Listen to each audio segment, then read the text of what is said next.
আসসালামু আলাইকুম প্রিয় মুসলমান ভাই ও বোনেরা। সকলকে জানাচ্ছি আ উমরা করার জন্য স্বাগতম আর মক্কা শহর দেখার জন্য।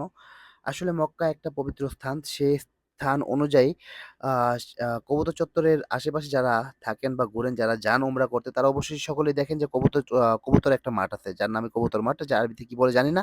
তবে সেখানে আমার মা কবুতরকে খানা খাওয়ানোর জন্য রেডি। তো আমরা আসছিলাম হচ্ছে আয়েশা মসজিদ থেকে। আয়েশা মসজিদ থেকে আসার পথেই পড়ে হচ্ছে এই কবুতর মাঠ। তো এই কবুতর মাঠে যখন আমি আর আমার মা আসছিলাম, আমার বাবা সামনে আছে।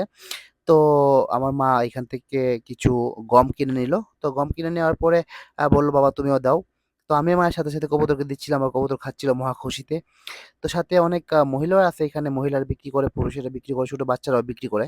তো আপনারা যারা আ কবুতরকে গম খাওয়াতে ইচ্ছুক আর অবশ্যই এটা একটা আ প্রাণী। তো প্রাণীকে খাওয়ানো অনেক আ আ নেকের কাজ। তো সেক্ষেত্রে যারা নেক কামাতে চান তারা অবশ্যই কবুতর মাঠে যাবেন। কবুতর মাঠে গিয়ে পাখিদেরকে খানা খাওয়াবেন। অবশ্যই ভালো থাকবেন। ধন্যবাদ সকলকেই।